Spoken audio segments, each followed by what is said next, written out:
Say so. The stars play here. Yo, listen, bump it in your system, bump it in your system. Everybody will get it poppin'. We gon' keep it rockin'. Power 95, where music lives. The views expressed in the following program aren't necessarily those of Power 95. 2 times 2 is 4. 2 times 3 is 6. Education multiplies their chances and places the world of opportunity in their hands. No matter where they are in the world, make sure they're prepared for their journey back to school with Western Union. School fees, books, room and board, whatever the reason. Knowledge, independence, opportunity. Western Union, moving money for better. Ladies Room. Come see you compliments. Renwick Thompson and Company Limited. Agents for Western Union.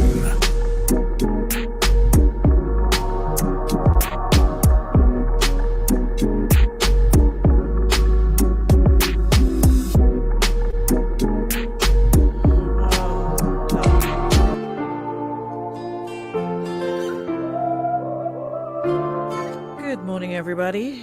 Welcome to the show. Did I share? Hold on, let me just make sure.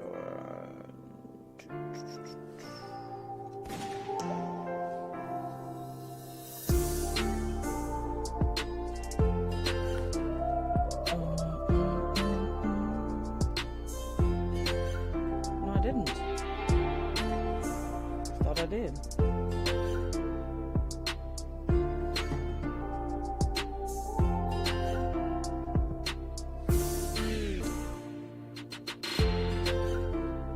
There we have it. Yep, so we're back at it again. Final one for the week. Yeah, it's already Thursday. It was Monday, like one sleep away, one sleep ago. Can't believe it's already Thursday and about to jump into another weekend. April is about to be over. Like, wow. Almost 4 months gone in the year. Just last week we were telling each other happy New Year. Wow. Anyways, we're back, up and running for another day. Hope everyone is doing well. Got up this morning, no ache, no pain.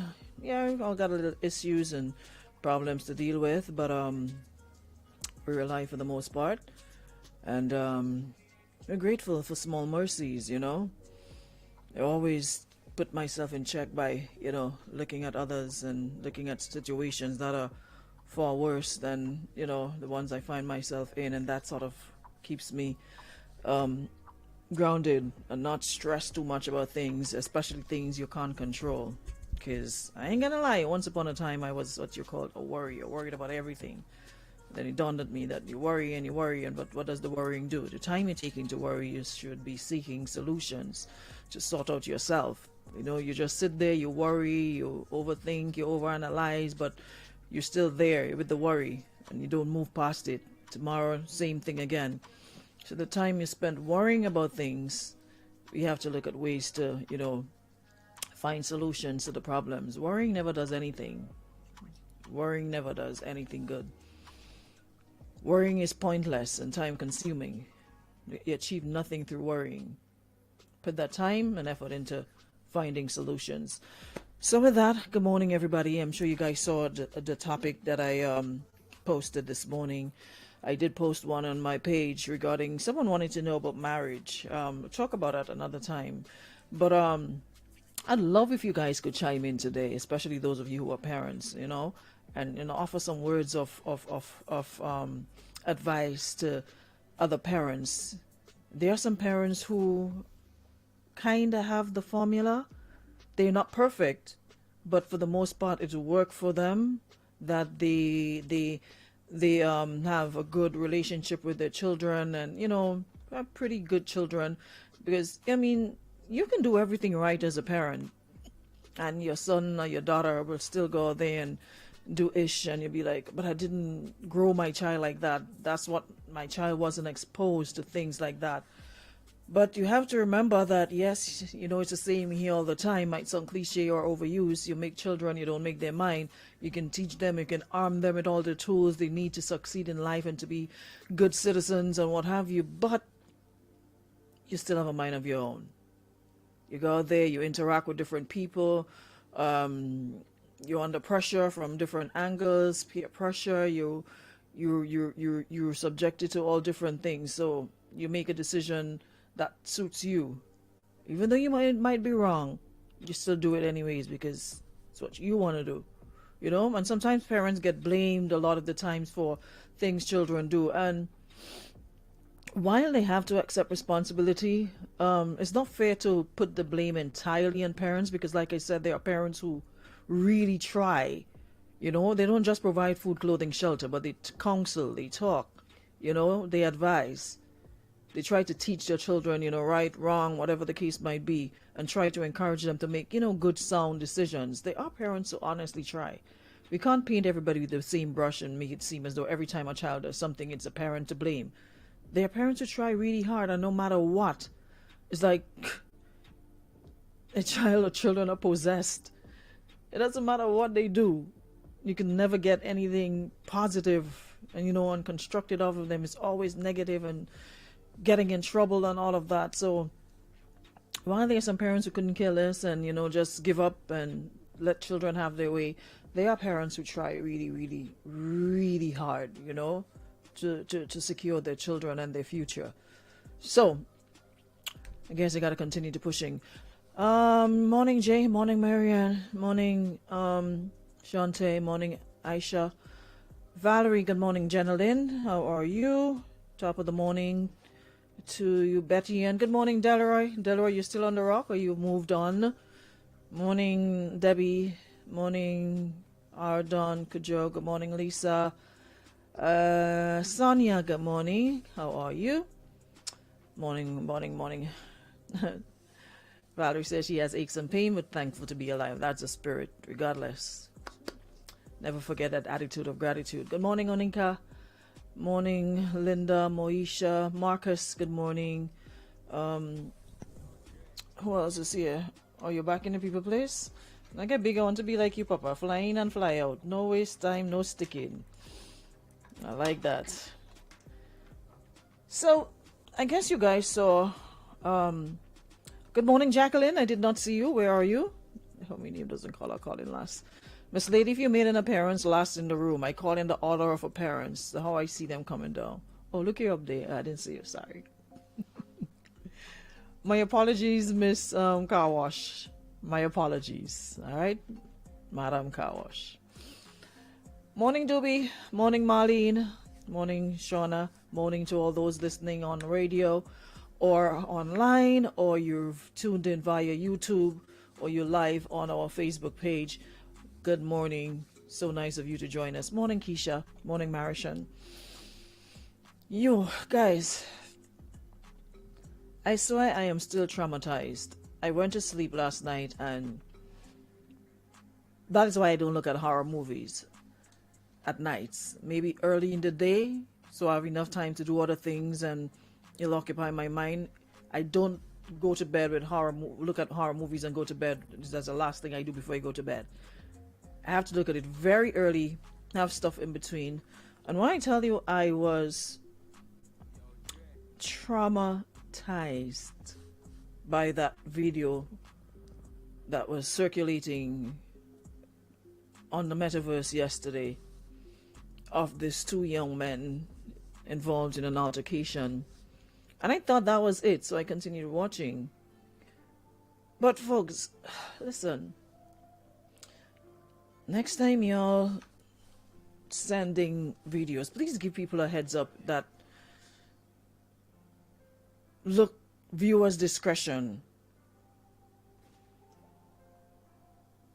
Viewers' discretion is advised.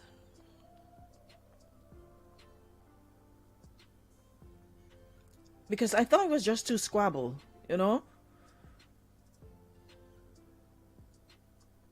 And I continued watching until I saw that young man turn around and saw literally the side of his what side was it? Left, right? Side of his ear hanging. His ear was just hanging, and like I went cold. And I was like, oh my God. Now, this isn't anything new. Fighting isn't anything new. So I'm not going to pretend like what is happening in Grenada. Children fight all the time. I remember going to school, and even me myself in school, I fought with a boy that was bigger than me. I was like this, and he wouldn't leave me alone, constantly teasing, calling me stick and whip. And every time, it's like, and would you imagine that I was this size and I still threw him down? I was like little David and he was Goliath. Fought. Hold on to him. Good fight. Ron Paul, good morning. Yes, I fought with Ron Paul.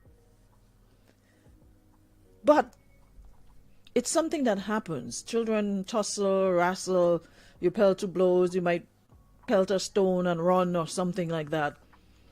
So I saw someone putting a while ago saying that fighting isn't something new. Let me read what the person says. Why y'all acting like fights is something new to us? I remember going to school and it had all kind of fights. Teacher and student, student and student, student and college attendants, students and police, students and gang members. Yes, the only difference now, back then, not all dog and cat was privileged with a phone to record them. My fights I witnessed did not have any weapons. There were no knives, there were no cutlasses, there were no nothing. It was pelt to blow, kick and cuff, pelt a stone if where you were fighting had any, or a piece of wood or something you pick up and you run the person down. It was not with the intent to kill. Because the next day, we fought, and the next day we were good. It wasn't, okay, I'm coming back for you, I'm going to do this. And I'm going to, take your life. We fought. Next day, if you didn't know, you swear we didn't. We good to go. But now it's like, I mean, everybody has some measure of anger to them. It's being able to control it. It's being able to restrain yourself from acting in a particular way or doing something you'll later regret. Discipline. Because there are things that I'm sure we've done in a fit of anger that we regret. I am one of them. That you let anger and hate get, take control of you, and then you reacted, and then you're like, man, was it really worth it? But now is that almost the intent is to take a life, and what you're hearing from these youngsters is almost like they're not afraid to go sit in Her Majesty's prison. It's like they have no problem going there if that's what it comes to.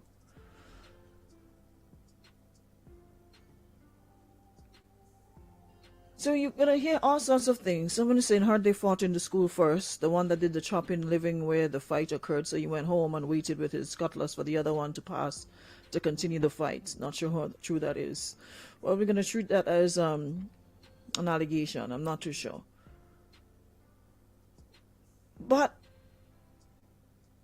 fighting until you see blood, literally, is something that seems to be prevalent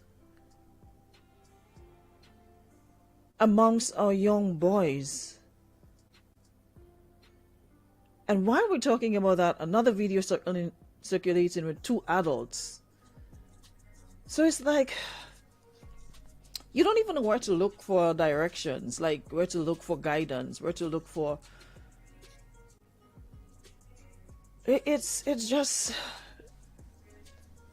Imagine as a parent, you send your child to school with all their limbs intact, and then you get a call that your son is at the hospital and he may lose his ear.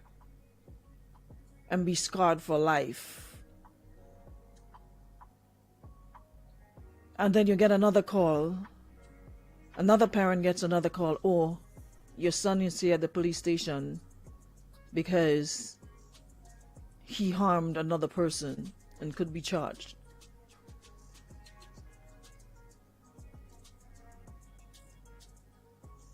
How does a parent feel receiving those news from either end?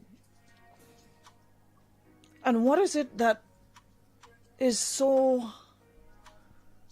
What can trigger somebody to get to that point? What was said to the person that angered them so badly that they fought, and even though they fought in school, it could not have ended there, that this young man had to go get a weapon to finish it?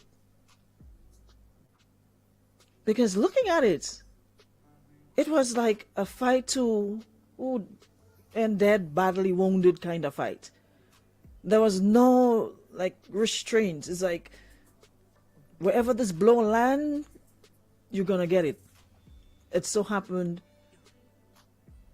it was the young man's side of his face, his ear.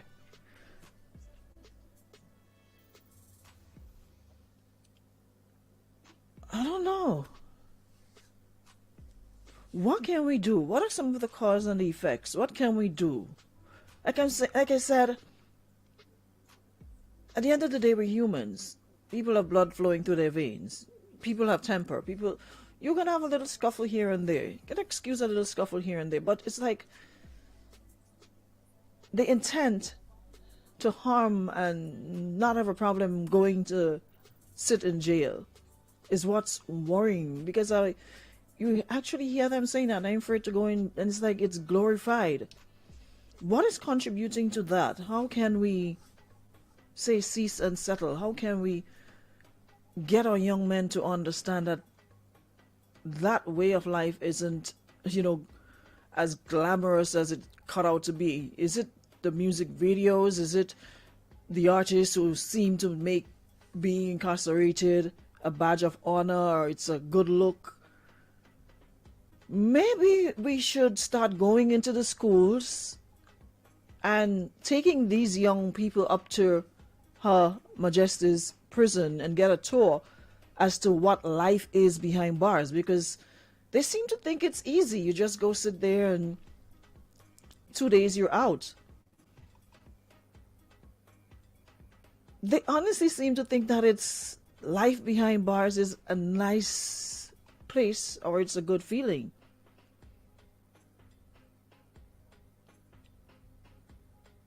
So maybe they say drastic times call for drastic measures.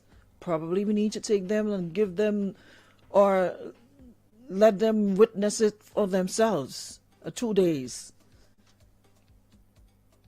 Because we gotta find ways, we gotta find deterrents, we gotta find things that will let them realize that, hey, it's okay for me to walk away from a situation. It's okay for me to turn the other cheek. I don't need to retaliate. I don't need to be no bad boy, bad girl. It's okay for me to say, you know what? Leave it alone.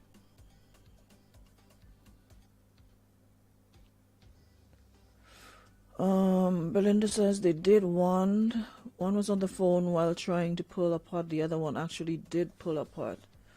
I'm not following the thread. Let me see. Hold on. Is that a thread? Hold on, let me check. But it's an adult standing there. Listen, how you gonna see somebody with a cutlass flinging blade and try to intervene? Are you mad? There were adults actually shouting, "Stop, stop!" And apparently, I think the blade fell to the ground, and that's when they came into the picture and tried to pull them apart. But trust and believe, there's no way I'm gonna see weapons involved in an altercation between two people and try to intervene. Nope. Nope. Nope. Unless I have a taser or I have something else. No. There's no way I'm gonna see weapons involved in an altercation and put myself in the middle trying to... No, I ain't no superhero. I ain't no Superman. I ain't no Spider-Man. I ain't nothing. Because you do that and you could be the one on the receiving end of that blade. But based on what I saw, there were people trying to tell them stop. And I think when it fell to the ground, that's when the men intervened and tried to pull them apart. But by then it was too late. The young man's ear was already hanging. Parents. I mean, I know there are some of you who are tired talking. A parent told me, well, as a matter of fact, last night somebody messaged me and said they're living at home and they're actually afraid of their son. She said she's actually afraid, and she had to go to the station to make a report against her own son. Because when she tries correcting him or telling him what to do, he stands up to her like a big man and actually fights with her. One time she said she slapped him and he slapped her right back. So she had to go to the police to make a report against her own child. Imagine living in a home, 9 months, your foot swell, your nose spread, pain, to give birth to a child who turns around and slaps you back. So a lot of the times we come here, we talk about men and children, and there's a lot of women trying to raise young men to be men, and it's not possible for a woman to raise a young man to be a man. You don't know the first thing about being a man. You can raise your daughter. You can teach your daughter how to be a woman. But how do you go about teaching a young man how to be a man?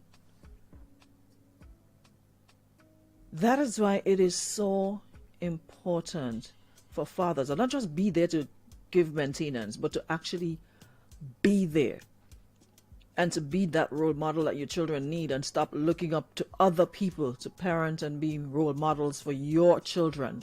Stop looking to me. Stop looking to the Rihannas and the Beyoncés and the Jay-Z's and whoever to be role models to your children. What they get at home is supposed to set the foundation for anything else that's outside. You're supposed to be their role model first. If you were to ask a child who's your role model, mommy, daddy. Not Aruna, not Dash, not Wasways, no. They can admire certain things about us, but we should not be the ones they're looking up to for guidance as how to be. That should come from home. That is your responsibility. And it brings into focus sharply the amount of absent fathers we have in a lot of homes, and young women, mothers trying to raise young men to be men.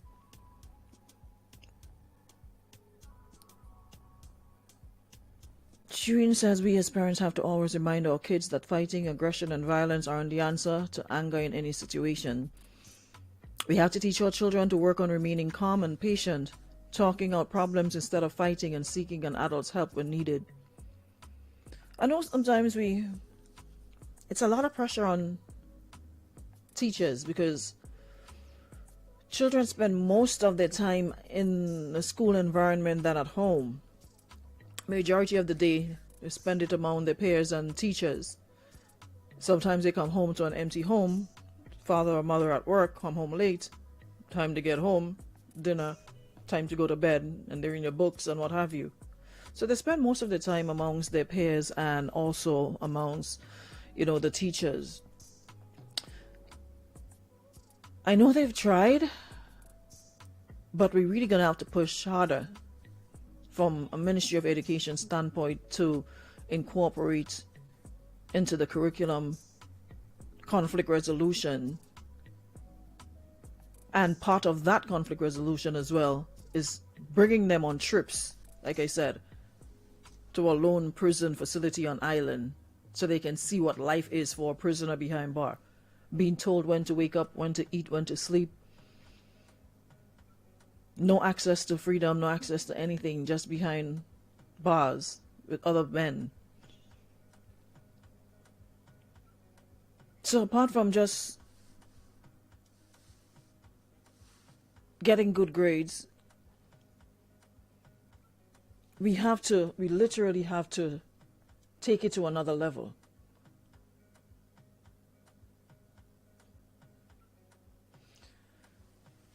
Val says it starts from the home. Val, I made that point. Maybe you missed it when I started. I think you came in late. Like I said, you cannot always put the blame on home,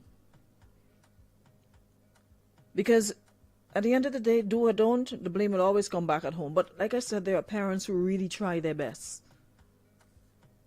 who do the utmost to ensure they raise responsible men and women. But like I said, at the end of the day, when children venture out, they're among their peers, and like I also said, they spend most of their time amongst their peers. Peer pressure, they're bullied, all sorts of things happens to them. So even though you might give 100 as a parent, you don't know the outcome. Yeah? You don't know the outcome or what your child or children will turn out to be, even though you've done your best every single day. You've made the sacrifices. You don't know. You just can hope and pray for the best and continue doing your best and pray that they head in the right direction. Because there are parents who go above and beyond. Like above and beyond where the children are concerned. But there's also slackers. There are also some who give their children free rein. You can do whatever you want. They have the gadgets, and that's their parent, really. They spend more time on the gadgets than they spend with their actual family. They go to school, parents go to work, they have their little chores, if ever. They eat, they're in their room, doors locked. There's no family meetings. There's no, how was your day? What's going on with you? Is there anything concerning that you need to talk about? There's some parents who, the only time you hear from them is when you probably do something wrong, somebody make a complaint against you, or you, other than that, some parents actually think sending you to school, giving you an education and putting a roof over your head that's where the buck stops. The rest is on you.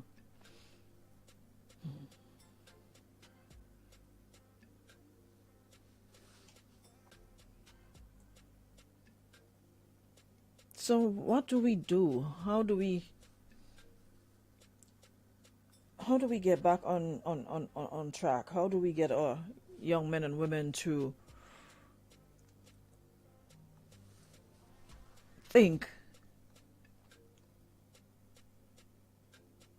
Like how? Hamilton says, against the prison system is not as effective as it should be. There's still some level of freedom up there. Maybe the RGPF should have a group for troubled youth. Someone says Officer Willie Williams goes into school and talks to youths all the time. Maybe we need more like these. Well, see, the thing is, you can talk all you want. But when you have conflicting messages coming your way, it's kind of difficult. And then everybody wants to be cool. Everybody wants to be popular. Everybody wants some form of relevance.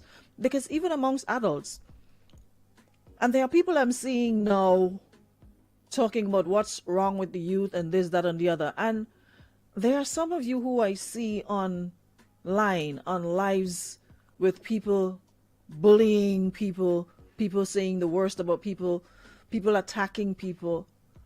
And I'm seeing grown adults actually applauding and encouraging.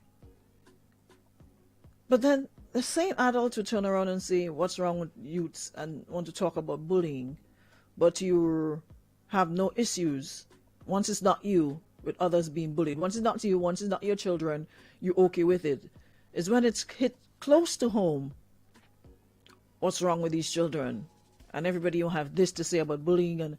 But there are young bullies, old bullies, medium, listen, all shapes and size and ages. So when we see it, instead of condemning it and be like, I'm not going to support this, I'm not going to view this, I'm not going to encourage this, we encourage it. And then we say, what's wrong with youths? So there's a lot of conflicting messages that they have to deal with. It wasn't back in the day when we had a little black and white TV and you stand up outside Hey, shout out to the guys behind the wall. That's the name of the place y'all said? Behind the wall? Yeah. A little black and white TV and somebody outside holding the antenna to get some good reception to watch a little Knight Rider and A-Team and Another Life, and you didn't have access to no internet for years. And while, internet has made life somewhat easier in terms of getting information and connecting with people, it has brought along some not so good messages. When you wanted to see anything, you go to the cinema, you looked at a movie, a little Chuck Norris and some Van Damme and some Arnold, what's his name, Schwarzenegger, and a little Rambo, and that was it. But now everywhere you turn, there's music, there's images. Almost everywhere you turn, there's something having to do with guns and killing people. Songs glorifying it. You're seeing your favorite artist going to jail, and it's not, they come out and it's like tattoo on their face, and they make it seem like, it ain't so bad. And you're tough, and you're a bad boy, and you're this and that if you go to jail. And it's like, to be initiated, you need to go to prison so you can come out and be like, hey, don't mess with me, I went to jail. And we didn't have access to all those images and videos. A little movie here and there. For the most part, all we had was each other. Your siblings or your cousins or your neighbors. We outside, we playing some marble. I find you cheat. So we scuffle on the ground, pell to blow, and then we sit down eating and laughing like nothing happened. We don't have those times anymore. We don't. Monica says, listen, kids with autism and other issues who face tumultuous teens years and don't intentionally harm others. These kids need discipline. They are not held accountable for their bad behavior and don't face adequate consequences. Instead, they're rewarded.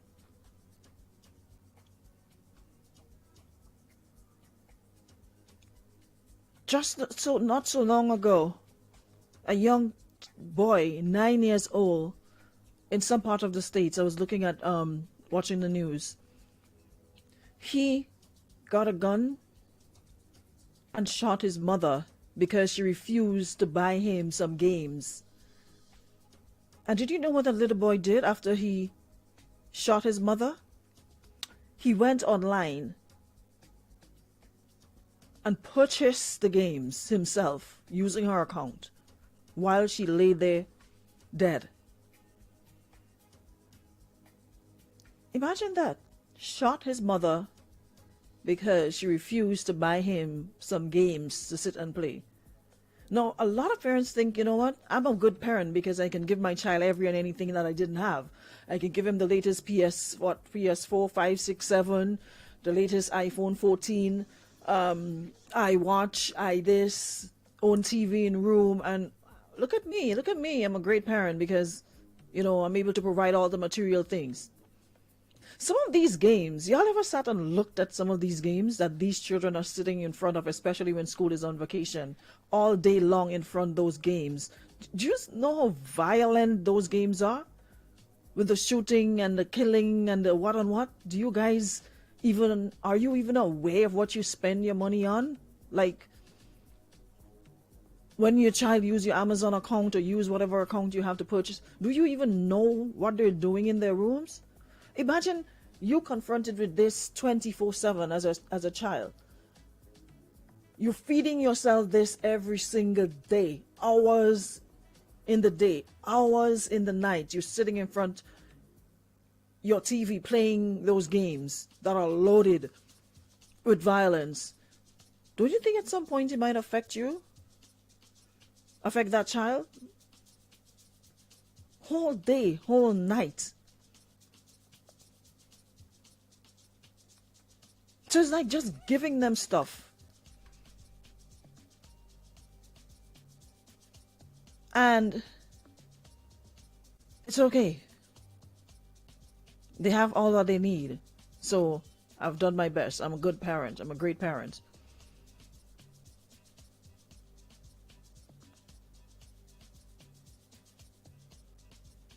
Aisha says, not in my house. My daughter only allowed to play games on weekends, and I checked her phone on a weekly basis. How many parents actually do that? How many check their children's bags? Ramos says we also have to take into consideration that a lot of people who have been inside the prison come out and say that prison life nice, so a lot of young people listen to them and believe what they're saying, because I hear a lot of young people saying they're not afraid to go to prison. I made that point earlier on. I've heard it myself. You're not afraid. I could go in jail.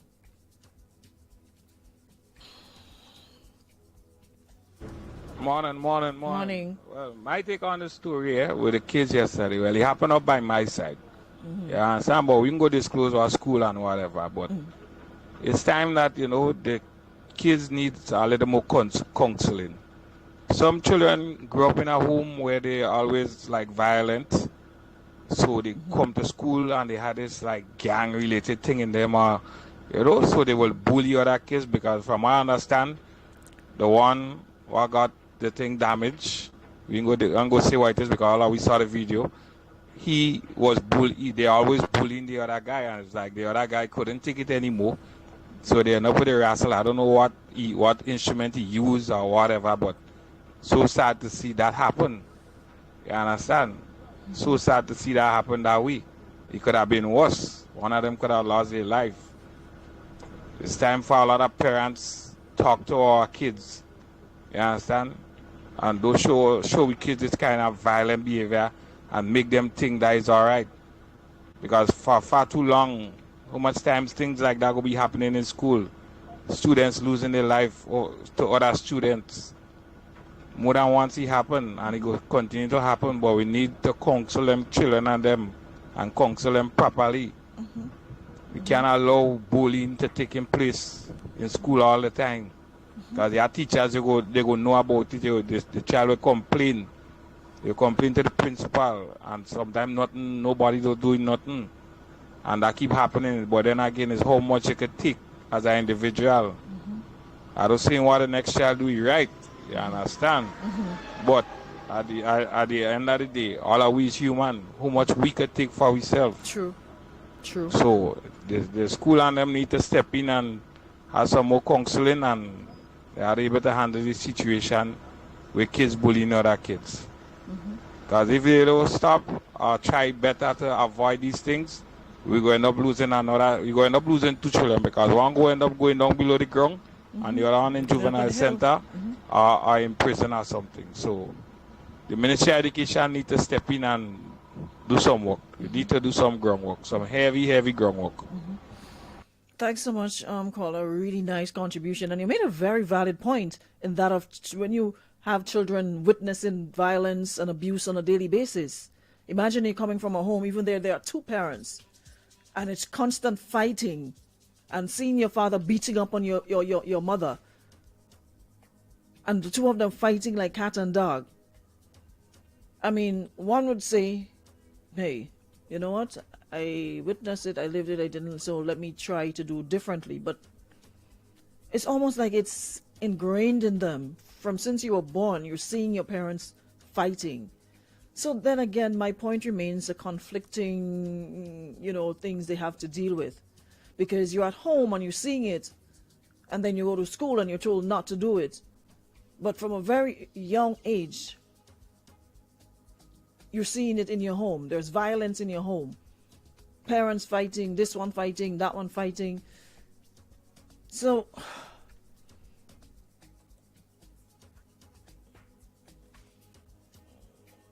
okay, I will. Someone says to call them so I can give you full info. All right, I will. It'd be nice if you could call live and share it with my audience. Someone says, look at where his jugular vein is. With a little more force, he could have ended up. Listen, we could have been mourning a child the loss of life this morning or yesterday. Boss man fighting, this one fighting, who fighting with police, people are going live every day, cussing each other out, being defiant, encouraging breaking of the law, encouraging this sort of behavior, and it's like,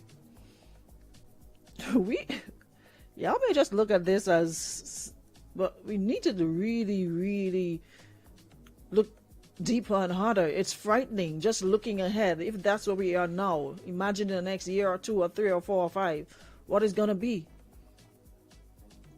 When you have adults encouraging defiance, encouraging disrespect, encouraging disregard, bullying, how do you then tell a child not to do it? It's something that parents used to do, and I always used to tell my mother, I hate that saying, do I?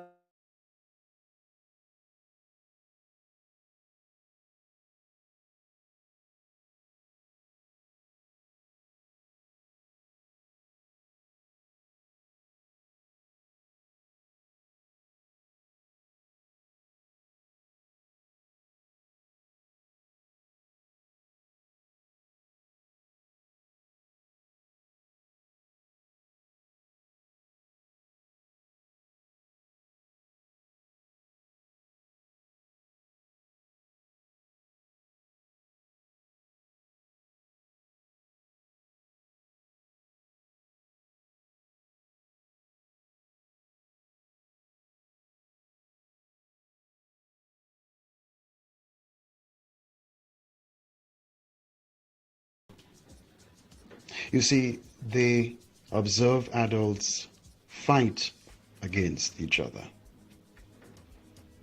curse each other, plot against each other, lie on each other, wound each other, and even kill each other. Children therefore process such behaviors as ways and means of settling scores in times of conflict, for example. The truth is, Aruna, many adults are not setting good examples at all. Mm-hmm. We seriously need to work on ourselves so that our attitudes positively impact each other, including children. That's all I have to say for now. Thanks, Aruna. Keep on keeping on. Thanks so God much. Bless. Thanks, Kenroy. Yeah, so that's what I'm saying. It's scary because when we as adults are telling children not to do, but we in turn are doing, like I said, it conflicts in sort of conflicting as to what I should or shouldn't do. Because you're telling me not to, but there you are doing it. So the do as I say and not as I do method isn't working. Counselors should be on first-name basis with most kids and not in the office waiting for kids to approach them. Mm-hmm.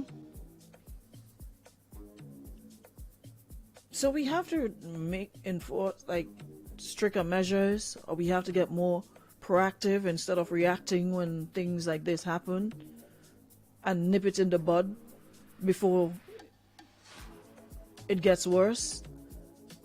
So from social services and education standpoint, family life, we police, whatever, we seriously have to make a concerted effort to nip this in the bud before it gets out of hand, before it gets uncontrollable. And there are parents who would actually encourage their children to not let anybody hit you. Don't make nobody think, and it doesn't matter who it is, whether it's another child, whether it's a teacher, because I'm seeing videos of students. In my day, you could stand up and fight with Mr. Lord and them. For Mr. Lord and them to beat you and send you home, and when you reach home, your parents beat you again for having the audacity to want to fight and raise your voice to teacher. Even the neighbor could have beat you when they're done. When they hear what happened, they even want to beat you for themselves. Where and when? No respect for authority, no respect for teachers. Blatant disrespect. There are parents, teachers who would try to scold children or discipline children, and that child would go home and tell their parent, look, so and so, miss or sir hit me or put me to stand up in the sun, and parent coming in the school with half asleep to come and beat and cuss teacher. Why you touch my child for? You make child to hit, don't hit my child. So all around is just confusion. It's just so conflicting. You're like,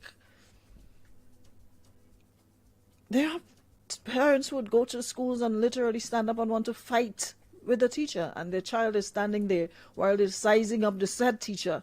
Now, how does a child have respect for a teacher when the parent is coming to the school and showing blatant disregard and disrespect to said teacher? How do you get a child to respect the teacher then? Going and want to fight with principal, meeting children by the school and want to beat them? Not so long ago, there was a video circulated of a parent who decided to take matters in her hand and go hitting people's children by the road, by school, meeting them and hitting them. Your child has another issue with another child. Instead of saying, no, let me bring said child and another child to principal, let's sit and talk with parents. And then you're seeing same parent under the same thread saying, yes, anybody hit my child is the same thing, and encouraging her and applauding her, and yes, encouraging going and hit other people's children, taking on your own. There's a police station, there's the principal, there's different ways and avenues to deal with it. So how do you tell children not to do it when the example is right there in front of them? I go home, complain to my mother, my father, saw hit me or saw talk to me rough, next morning hot and sweaty, I'm by the school gate waiting for Miss and Sir to tell them how I feel about what they do with my child. And child standing there and have to go sit in the classroom with the same teacher. So teacher trying to correct them and talk to them, and child ain't studying them because my mother gonna come back here for you or my father gonna come back here for you.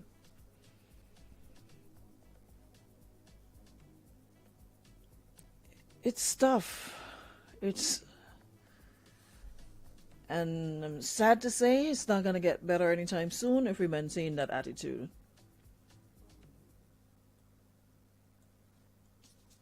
So, on that note, I'm going to leave you all to marinate on that.